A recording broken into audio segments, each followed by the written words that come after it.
Hello guys, আসসালামু আলাইকুম। আপনারা সবাই, আশা করি আপনারা সবাই ভালো আছেন। তো কথা না বাড়িয়ে শুরু করা যাক আজকের ভিডিওতে আপনারা দেখতে পাচ্ছেন খুব সুন্দর একটি দৃশ্য। যে এই দৃশ্যগুলো আসলে খুব সুন্দর। এটি একটা গ্রামের ভিতর দিয়ে গেছে। আর আপনারা দেখতে পাচ্ছেন চারদিকে কত সুন্দর একটি অনেক চমৎকার একটি দৃশ্য পাওয়া গেছে এখানে। আর এটা হচ্ছে আমার ফার্স্ট ব্লগ, আমার ইউটিউব চ্যানেলে আমি আপলোড করব। আপনারা সবাই সাপোর্ট করেন। এখানে দেখতেই পাচ্ছেন আমার সাথে আমার আরও 3জন ফ্রেন্ড ছিল, যারা আমাকে হেল্প করেছিল। তাদের মধ্যে তারা ছিল এইখানে। তারা আমাকে সাপোর্ট করছিল যে ব্লগ তৈরি করার জন্য।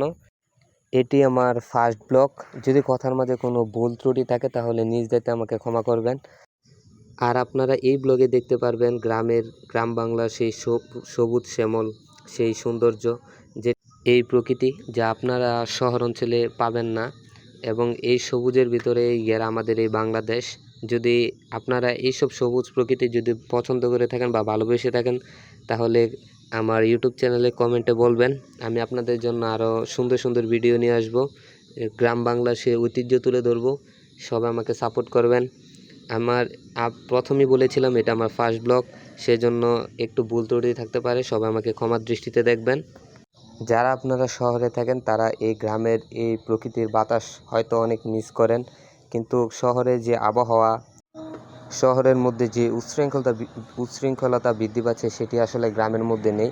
গ্রামের মধ্যে আপনার পাখির ডাকে আপনার ঘুম ভাঙবে, এবং প্রকৃতির যে ঠান্ডা বাতাস তা আপনার মনকে ছুঁয়ে ফেলবে। এবং এই বাতাস থেকে হয়তো আপনি নাও যেতে পারেন, কারণ এই প্রকৃতিটা খুব ঠান্ডা এবং উচ্ছৃঙ্খল মুক্ত। এখানে আপনারা সময় কাটাতে পারবেন, মনটাও ফ্রেশ থাকবে। প্রকৃতির সাথেও আপনার বালুমবদ্ধ ভাব হয়ে যাবে। এবং এখানে আপনার নদীও আছে এই জায়গায়। এই নদীতে আপনার আমাদের বাংলাদেশের জাতীয় ফুল শাপলাও পাওয়া যায়। এবং এই প্রকৃতিতে আপনার দেখতে পারবেন মানে অমায়িক একটি দৃশ্য, যা আপনারা শহরে যারা আছেন তারা দেখতে পান না।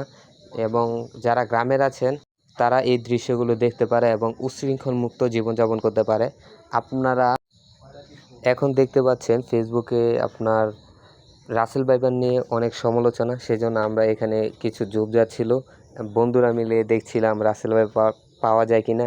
আসলে রাসেল ভাইপার তো পাই নাই, শুধু মানে দুরা সাপ পাওয়া যায় বিষমুক্ত।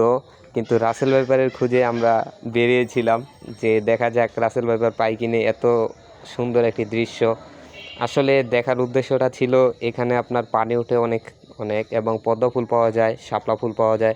সেজন্য আমরাও ভেবেছিলাম যদি এখানে রাসেল ভাইপার পাইতো তাহলে তো ভালো, 50,000 টাকা পুরস্কার পেয়ে যাব। সে উদ্দেশ্যে রওনা দিয়েছিলাম। তো এই যে দেখতে পাচ্ছেন, আর এই প্রকৃতিটা ছিল খুব সুন্দর এবং হালকা মেঘভাব ছিল এবং গর্জনও দিচ্ছিল। কিন্তু এই মুহূর্তটাকে আমি অনেক উপলব্ধি করেছি এবং আমার মনকে সতেজ করে তুলেছে। এবং আমরা 3 বন্ধু ওখানে গিয়েছিলাম। আসলে ঘুরতে খুব ভালোই লাগে। এটি আমাদের ঘোরাঘুরি প্রায় শেষ, এখন আমাদের বাসায় চলে যেতে হবে। আবারও বলছি, যদি কোনো ভুল ত্রুটি থাকে তাহলে সবাই আমাকে ক্ষমা দৃষ্টিতে দেখবেন এবং আমাকে সাপোর্ট করবেন। আর আমার চ্যানেলটি সাবস্ক্রাইব করবেন এবং লাইক করবেন, আর একটা কমেন্ট করে জানাবেন আপনি কোথায় থেকে দেখছেন। আর সবাইকে আন্তরিকভাবে শুভেচ্ছা ও অভিনন্দন। Good bye. আবারও